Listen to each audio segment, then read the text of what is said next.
I often exaggerate the scale of things that I talk about just because I find it to be more entertaining that way. So I'll make a video like, this is the biggest controversy of 2022. And what I'm talking about is how a Twitch streamer just got busted for selling photoshopped feet pics or something. But in this case, I actually can't overstate how big of a scandal this is that I'm about to talk about.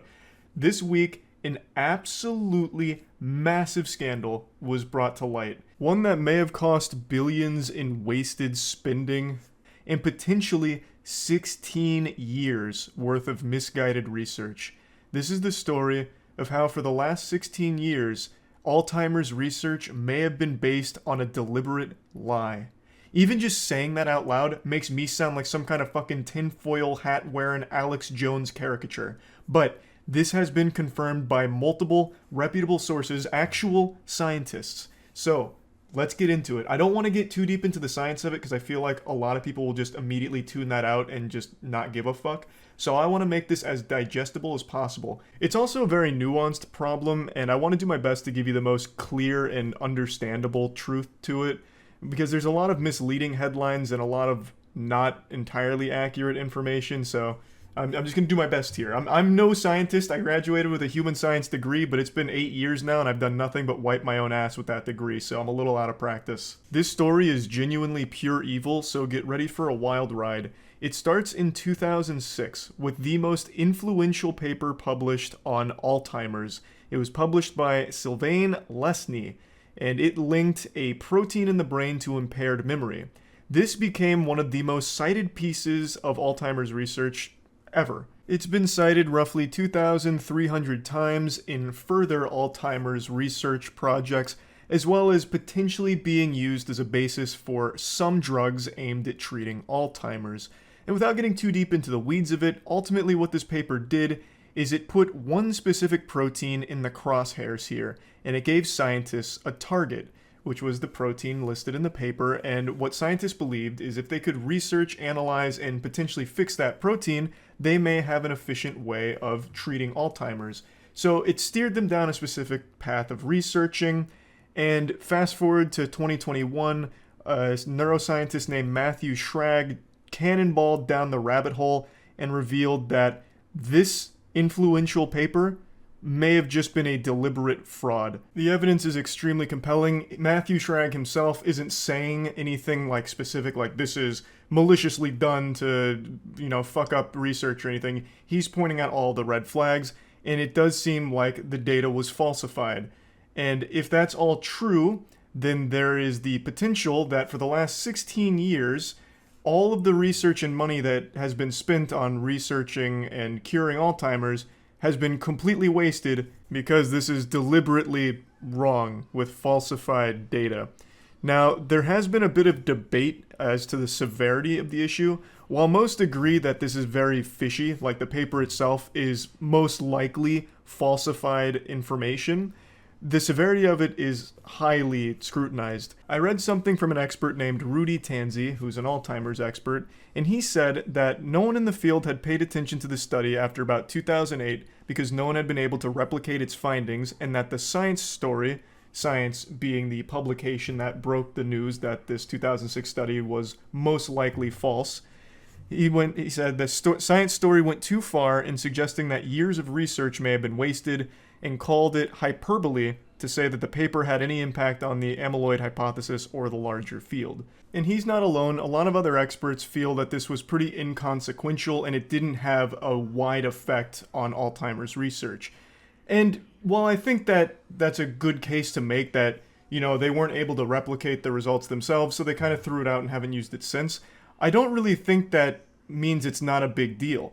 The fact that the most cited Alzheimer's research paper is potentially manipulated and fabricated data is extremely alarming. It throws into question the actual peer review process here. Why was it up to an independent neuroscientist, a neuroscience super sleuth here, the fucking Sherlock Holmes of neuroscience, to debunk this? If you knew that these weren't replicatable results and that they were probably fishy, why not publish that to discredit it and stop that from being used? Because I don't think they know every single Alzheimer's expert out there. there's probably plenty of other places that have developed drugs that may actually be based on the 2006 study that is potentially wrong. It's just hard to say that it has no effect because you have no way of knowing that. You don't know what was being used by other labs out there. And I do think there is a big case to be made that this paper, being as influential as it was, did steer research in a certain direction where maybe without it, it would have been better off to explore other avenues. There's just no way of actually measuring the effect that this paper has had, but one thing is for sure, it is the biggest one. This was the landmark Alzheimer's research paper, and now it has come out that it is very likely false, and deliberately false. I'd also like to at least mention that a lot of other scientists believe that with or without this paper, Alzheimer's research would pretty much be in the exact same spot. Right now, a lot of Alzheimer's research is following what's called the amyloid hypothesis, which this paper didn't exactly make. This isn't the actual genesis for the amyloid hypothesis, but it is the biggest one in that field. So a lot of researchers have said, no matter what happened with this paper, we'd still be in the amyloid hypothesis exploring options for Alzheimer's treatment regardless. So like I said, there just is a lot of debate on exactly how influential this paper was in Alzheimer's research. I've also seen a lot of people upset at Science, the publication that broke this story, for the handling of the reporting, saying that it's misleading and hyperbole and it's just causing more distress to people that have been affected by Alzheimer's or relatives that have been affected by Alzheimer's. And I think that's extremely misguided anger. Again, it's up to debate as to the actual effect of this paper, but I think the thing that should make people most angry is that a very, very popular piece of evidence, of research here, this 2006 study, was deliberately falsified. There should be no room for falsified data in published papers like this. Of course, science is always evolving and changing, so sometimes certain things are going to be disproven down the line, but what should always be true is that the data they submitted was submitted in good faith and accurate data, not fraudulent, manipulated, photoshopped, fake. That never has a place. That needs to have serious repercussions. That's where most of the anger should be directed. Of course, like I said, it's up for debate exactly the effect this has had on Alzheimer's research, but the problem is a scientist deliberately submitted wrong information knowingly. That's the biggest problem. So the question becomes, why? Why would somebody fake the paper? And this is something I've said before and I'll say it again. Science doesn't lie, but people do. And Sylvain Lesny may have had a financial incentive to skew the results to fit his hypothesis. This wouldn't be the first time. For example, Andrew Wakefield, perhaps the biggest case of deliberate fraudulent science. Andrew Wakefield is actually the one who basically started the anti-vaccination movement. He published a paper that linked the MMR vaccine to autism, which was completely made up, completely false. But by the time he was stripped of his medical license, it didn't matter because he had already shown his full, greasy, dirty asshole to the world and got a lot of people to believe in false data. And to this day, there's still a large number of people that believe that vaccines cause autism, and it's entirely because of one man's falsified paper on it.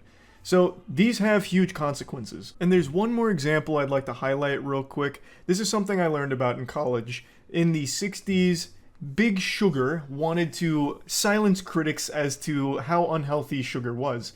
So they paid scientists to write papers talking about how bad fat is and blaming fat for weight gain and all of that to try and placate sugar's responsibility, or sugar's role in heart issues, weight gain, stuff like that. So papers can be bought. Everyone's got a price, I suppose. So scientists can sometimes be influenced by money from corporations. It's been proven in the past to happen. So that's a potential explanation for why these would be deliberately fabricated. But I don't know. No one knows for sure yet. This is still developing. But one thing is for sure, that there is something very wrong with that 2006 study. And there is the potential that billions of dollars and 16 years worth of research may have been steered in the wrong direction. And I think it's worth noting that Alzheimer's treatment can be extremely expensive. One of the newest treatments is called Aduhelm, and it's $56,000 per year.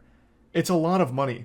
And who's to say now if that's based on the correct science as opposed to fraudulent from 2006? You just never really know for sure now. There's just always going to be an air of doubt around it.